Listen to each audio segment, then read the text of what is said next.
बाहर निकलना मुश्किल हो जा रहा था और बच्चे स्कूल जाने से डर रहे थे। लेकिन उनके डर की वजह सिर्फ ठंड नहीं थी, वो बच्चे क्लास टीचर सीमा मैडम के खौफ में थे। एक दिन पहले स्कूल में कुछ ये हुआ था।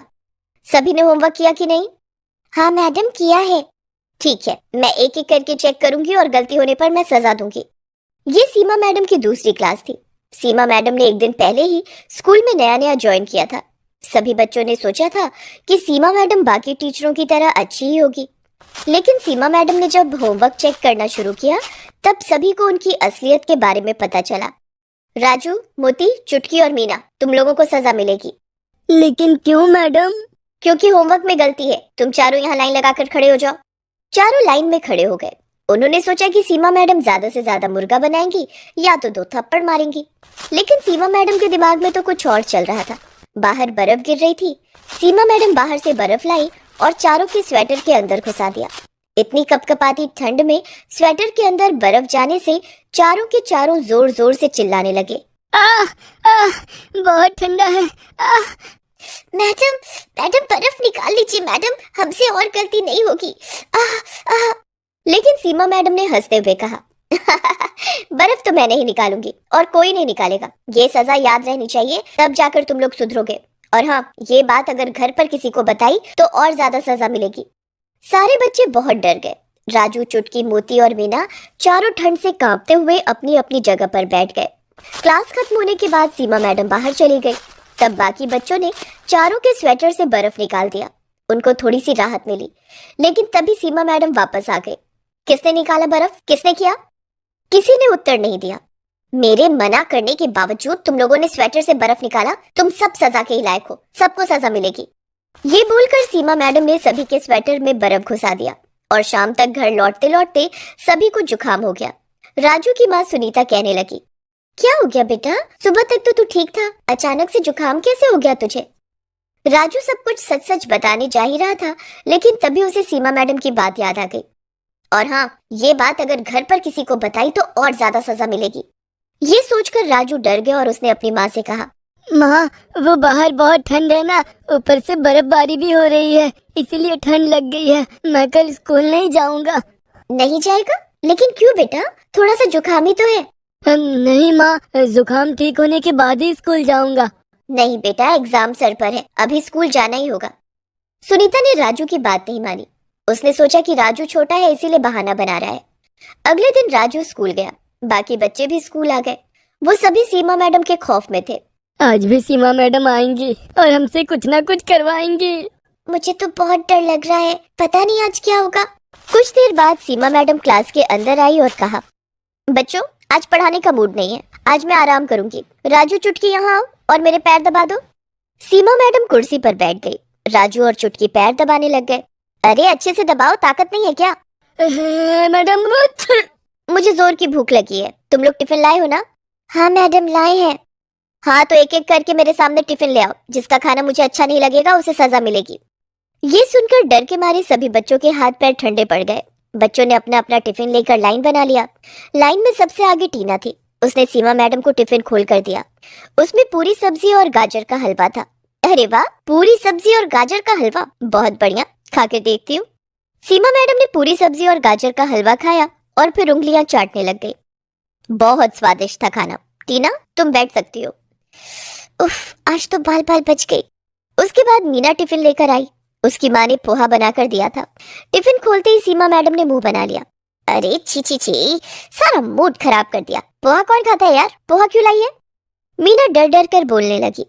मुझे पोहा पसंद है मैडम, इसीलिए माँ ने बना कर दिया है।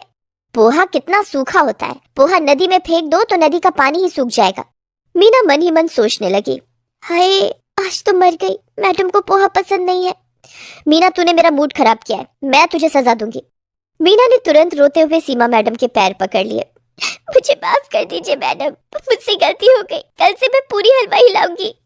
लेकिन सीमा मैडम को तो सजा देकर मजा आता था। उन्होंने मीना को बाहर भेजा और बाहर से एक बर्फ का बड़ा सा टुकड़ा लाने के लिए कहा। मीना ने वही किया। वो अपने हाथों से एक बड़ा सा बर्फ का टुकड़ा उठाकर अंदर ले आई। उसने सोचा यही उसकी पनिशमेंट थी, लेकिन सीमा मैडम इतनी आसानी से छोड़ने वाली थोड़ी थी। उन्होंने कहा, मीना अब अपना जूता उतार और उस बर्फ के टुकड़े पर खड़ी हो जा। क्या? दीजिए ना मुझे, मुझसे गलती हो गई, प्लीज मैडम। लेकिन सीमा मैडम पर रोने धोने का असर नहीं होता था। उन्होंने मीना को नंगे पैर उस बर्फ के टुकड़े पर खड़ा करके ही दम लिया और उसके बाद एक के बाद एक बच्चों के टिफिन खोलती गई और एक के बाद एक बच्चों को सजा मिलती गई।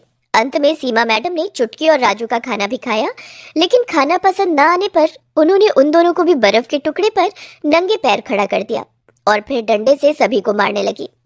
गंदा खाना लाते हो स्कूल में, तुम्हें शर्म नहीं आती? इतनी ठंड में नंगे पैर बर्फ पर खड़ा होना ही बहुत बड़ी बात है, ऊपर से उन्हें मार भी पड़ रही थी। बेचारे बच्चे ये कैसे सह पाते। मीना बेहोश हो गई और गिर पड़ी। उसे घर भेज दिया गया। उसके माता पिता ने भी सोचा कि ज्यादा ठंड की वजह से हुआ ऐसा, लेकिन मीना भी अपनी माता पिता से सच कहने में डर रही थी। वो भी सच नहीं बोल पाई, इसीलिए सीमा मैडम को और ज्यादा छूट मिल गई। वो हर रोज बच्चों पर अत्याचार करने लगी। कभी वो बच्चों पर ठंडा पानी छिड़कने लगी तो कभी ठंड में क्लास का पंखा चलाने लगी। इससे सभी बच्चे परेशान हो गए। एक महीना ऐसे ही बीत गया।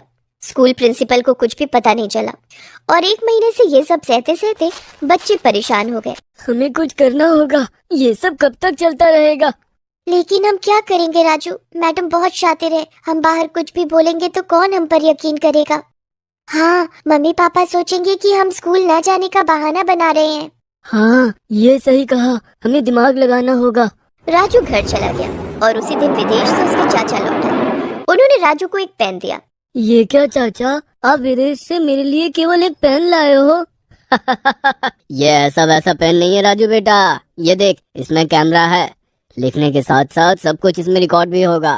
ये सुनते ही राजू के दिमाग की घंटी बजने लगी। अगले दिन वो पेन लेकर स्कूल चला गया और अपनी जेब में पेन को रख दिया। पेन का ऊपरी हिस्सा बाहर निकला हुआ था और उसी हिस्से में कैमरा लगा हुआ था। आज भी रोज की तरह सीमा मैडम सबको डांटने मारने लगी और अंत में वो रोज की तरह सबको सजा देने पर उतर आई। उन्होंने आज तो हद ही पार कर दिया। उन्होंने सभी बच्चों को बाहर बर्फ में निकाल दिया और बर्फ पर सुला दिया। कुछ देर बाद क्लास में लौटने के बाद सभी बच्चे खांसने छींकने लगे और 10-12 बच्चे बेहोश हो गए। प्रिंसिपल दौड़कर आए और उन्हें अस्पताल में भर्ती किया गया। सभी बच्चों के पेरेंट्स अस्पताल चले आए। लेकिन ये सब हुआ कैसे? हाँ, सभी एक साथ बीमार कैसे पड़ गए? सीमा मैडम पास ही में खड़े होकर हंस रही थी। तभी राजू ने कहा, ये सब सीमा मैडम की वजह से हुआ है।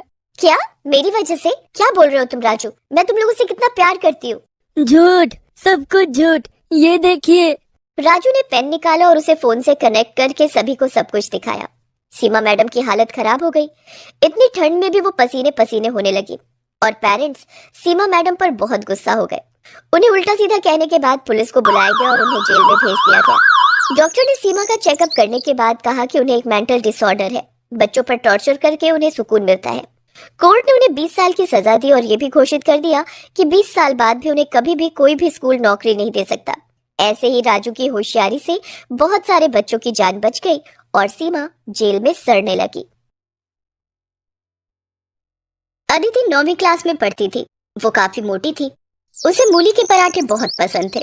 मूली के पराठे खा खा कर वो और भी ज्यादा मोटी हो गई थी। उसके मूली के पराठे खाने की आदत से सब परेशान थे। अदिति बेटा, जल्दी से नाश्ता कर लो, स्कूल की बस आती ही होगी। माँ, आपने नाश्ते में क्या बनाया है? आज तो मैंने आलू के पराठे बनाए हैं। माँ, आपको पता है ना कि मुझे मूली के पराठे कितने पसंद हैं। आप मूली के पराठे क्यों नहीं बनाती? मैं स्कूल तभी जाऊंगी जब मुझे मूली के पराठे खाने को मिलेंगे। अदिति बेटा, अभी तो गर्मियों का मौसम है, मूली का सीजन तो ठंड में आता है। ठंड का मौसम आने दे, तुझे मूली के पराठे बनाकर खिलाऊंगी। प्रॉमिस? प्रॉमिस बेटा। अदिति उस दिन आलू के पराठे खाकर और वही लंच भी लेकर स्कूल चली जाती है। लेकिन उस दिन से वो ठंड के आने का इंतजार करने लगती है। अक्टूबर का महीना था। अदिति जल्दी से अक्टूबर के खत्म होने का इंतजार करने लगती है। नवंबर से ठंड शुरू हो जाएगी, तब बाजार में मूली आ जाएगी और मम्मी मुझे मूली के पराठे बनाकर खिलाएगी। अदिति दिन गिन रही थी। कुछ दिनों के बाद अक्टूबर का महीना खत्म हो गया और नवंबर का महीना शुरू हो गया था। अदिति एक दिन स्कूल बस से घर लौट रही थी, तभी उसने घर के पास देखा कि सब्जी वाला ठेले पर मूली बेच रहा था। उस दिन घर जाकर उसने अपनी माँ से कहा, माँ, बाहर सब्जी वाला ठेले पर मूली बेच रहा है, चलो ना मूली खरीद लो। प्रीति बाहर जाकर देखती है तो सब्जी वाला मूली बेच रहा था। सब्जी वाले भैया, मूली कैसे दिए? 60 रुपए किलो मैडम। इतना महंगा? बहन जी, सीजन का नया मूली है, अभी अभी बाजार में आया है, महंगा तो होगा ही। भैया 50 रुपए किलो लगा दो। नहीं हो पाएगा बहन जी, इतनी तो हमारी खरीद भी नहीं है। सब्जी वाला जाने लगता है। अदिति जिद करने लगती है, माँ आपने कहा था कि ठंड के मौसम में आप मूली के पराठे बना कर दोगी, आपने मूली क्यों नहीं खरीदी? प्रीति को मूली खरीदनी पड़ती है। वो सब्जी वाले को रोकती है, भैया जरा रुको, 1 किलो मूली देते जाओ। ये लो बहन जी। सब्जी वाला 1 किलो मूली प्रीति को देता है। ये लो आपके 60 रुपए। मूली देखकर अदिति बहुत खुश हो जाती है। उस रात डिनर में प्रीति मूली के पराठे बनाती है। अदिति ने 4 मूली के पराठे खा लिए। माँ मुझे एक और पराठा चाहिए। अदिति बेटा तूने 4 पराठे पहले ही खा लिए, जरा अपने वजन की ओर भी देख कितना ज्यादा है। इतने पराठे खाएगी तो और मोटी हो जाएगी। ठीक है माँ, अभी मत दो, लेकिन कल सुबह नाश्ते में मुझे मूली के पराठे ही चाहिए, मैं तभी स्कूल जाऊंगी। ठीक है अदिति, कल सुबह तुझे मूली के पराठे ही दूंगी। दूसरे दिन भी प्रीति अदिति को नाश्ते में मूली के पराठे बनाकर देती है। अदिति नाश्ते में भी मूली के 4 पराठे खा जाती है। अदिति तूने रात में भी मूली के 4 पराठे खाए थे और अभी नाश्ते में भी। बेटा इतना ज्यादा खाएगी तो और मोटी हो जाएगी। माँ मैं मूली के पराठे देखकर खुद को नहीं रोक सकती। मूली के पराठे खाकर अदिति स्कूल चली जाती है, लेकिन वहाँ स्कूल में क्लास टीचर उसे ब्लैक बोर्ड के पास बुलाकर कहती है कि वो बच्चों को गणित का सवाल हल करके दिखाए। अदिति ब्लैक बोर्ड पर गणित का सवाल हल कर ही रही थी कि उसने बहुत गंदी गैस छोड़ दी। मूली के पराठे खाने के कारण उसकी गैस से बहुत गंदी बदबू आ रही थी। क्लास के सभी बच्चे अपनी अपनी नाक बंद करके क्लासरूम छोड़कर बाहर आ गए। क्लास में हंगामा बच गया। अदिति ये सब क्या है? क्या तुम स्कूल आने से पहले फ्रेश नहीं होती? होती हूँ ना मैडम, वो क्या है कि कल रात मैंने मूली के पराठे खाए थे और आज सुबह भी मूली के पराठे खाए। क्या? कल रात भी और आज सुबह भी? हाँ मुझे मूली के पराठे बहुत पसंद हैं। लेकिन तुम्हारी पसंद का नुकसान हम सबको भरना पड़ रहा है। लेकिन अदिति को इन सब से कोई फर्क नहीं पड़ा। वो तो अब भी मूली के पराठे खाने पर उतना ही जोर देती। घर आकर उसने अपनी माँ से कहा, माँ मूली खत्म हो गई क्या? हाँ खत्म हो गई, सबके पराठे बनवाकर तूने खा लिए। अदिति के पिताजी वहीं सोफे पर बैठे थे और अपने लैपटॉप पर ऑफिस का काम कर रहे थे। उन्होंने अदिति से कहा, क्या बात है अदिति, तुम्हें मूली के पराठे खाने हैं क्या? हाँ पापा। ठीक है, मैं अभी ऑनलाइन ऑर्डर कर देता हूँ, 10 मिनट में मूली आ जाएगी। शेखर इसने कल ही तो मूली के पराठे खाए हैं और आज सुबह नाश्ते में भी मूली खाकर स्कूल गई थी। आप भी ना इसकी हर जिद मान लेते हैं। रोज रोज मूली के पराठे कौन खाता है? खाने दो ना प्रीति, वैसे भी गर्मियों के मौसम में मूली कहाँ मिलती है, सिर्फ ठंड की ही तो बात है। थोड़ी देर में घर की घंटी बजती है और डिलीवरी बॉय मूली देने आता है। अदिति खुशी खुशी मूली रिसीव करती है और किचन में प्रीति को ला कर देती है। माँ ये लो मूली, आज रात में मूली के पराठे बनाना। प्रीति ने अपने मन में कहा, उफ ये मूली तो मुसीबत बन गई। प्रीति ने ना चाहते हुए भी डिनर में मूली के पराठे बनाए और अदिति ने जमकर मूली के पराठे खाए। अब तो अदिति रोज रोज प्रीति से मूली के पराठे बनाने के लिए कहती। प्रीति अदिति के लिए मूली के पराठे रोज बना दिया करो। अदिति को अब रोज मूली के पराठे खाने के लिए मिलते, जिसे खा खा कर वो और ज्यादा मोटी हो गई थी और स्कूल में रोज गंदी गैस छोड़ती थी। स्कूल के बच्चे और टीचर सभी उसकी इस आदत से परेशान हो गए थे। इसी तरह नवंबर का महीना बीत गया और दिसंबर भी आ गया। अब तो ठंड और बढ़ गई थी। ऐसे में अदिति का मूली के पराठे खाना और भी बढ़ गया। प्रीति मूली के पराठे बनाकर और रोज रोज खाकर परेशान हो चुकी थी। एक बार की बात है, अदिति के स्कूल में वार्षिक समारोह होने वाला था। अदिति ने घर आकर शेखर को ये बात बताई। पिताजी स्कूल में वार्षिक समारोह होने वाला है जिसमें सभी बच्चे भाग लेंगे। मैं भी एक डांस प्रोग्राम में भाग लूंगी। हाँ अदिति बेटा, तुम वार्षिक कार्यक्रम में जरूर भाग लेना।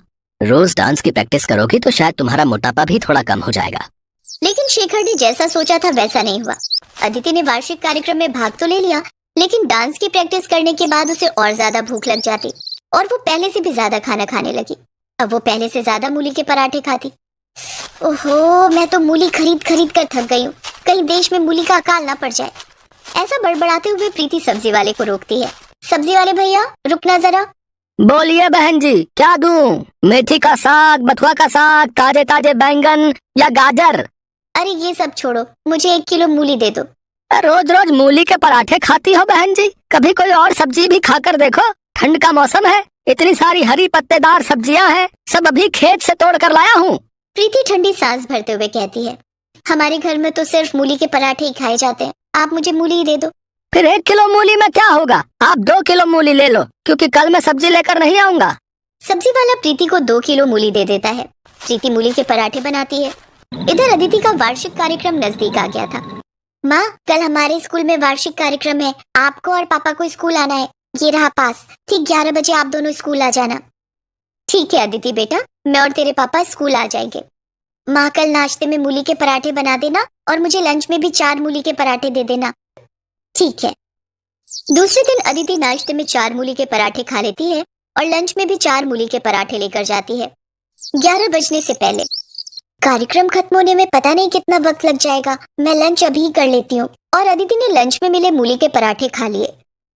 अदिति को इस बात का अंदाजा नहीं था कि इतना ज्यादा मूली के पराठे खाना उसके लिए कितना मुश्किल हो जाएगा। जब 11 बजे ये कार्यक्रम शुरू हुआ तब अदिति अपने क्लास के बच्चों के साथ एक डांस परफॉर्म कर रही थी, लेकिन उसी बीच मूली के पराठों ने अपना असर दिखाना शुरू किया और अदिति गैस छोड़ने लगी। गैस की बदबू इतनी गंदी थी कि स्टेज पर नाच रहे दूसरे बच्चे स्टेज छोड़कर भागने लगे। सारे बच्चे स्टेज छोड़कर भाग गए और अदिति अकेली रह गई। इस तरह उसका डांस शो पूरा नहीं हो पाया। कार्यक्रम में मौजूद स्कूल के प्रिंसिपल, टीचर, स्कूली बच्चों के अभिभावक भी गैस की गंदी बदबू से अपनी अपनी कुर्सी छोड़कर भाग गए। सभी एक दूसरे के साथ कानाफूसी कर रहे थे। कार्यक्रम में आए अदिति के माता पिता को काफी शर्मिंदगी महसूस हुई। अदिति रोते हुए उनके पास आई। माँ देखो ना, सभी लोग कार्यक्रम छोड़कर भाग गए और सब मेरे बारे में पूछ रहे हैं। अदिति बेटा, मैंने तो तुम्हें पहले ही कहा था कि इतना ज्यादा मूली के पराठे खाना ठीक नहीं है। ये सब उसी का नतीजा है। मूली के पराठे खा खा कर तुम और भी मोटी हो गई हो और आज तो जो हुआ तुमने देख ही लिया। सॉरी मम्मी, मैं आज के बाद मूली के पराठे नहीं खाऊंगी। चलो, देर आए लेकिन दुरुस्त आए।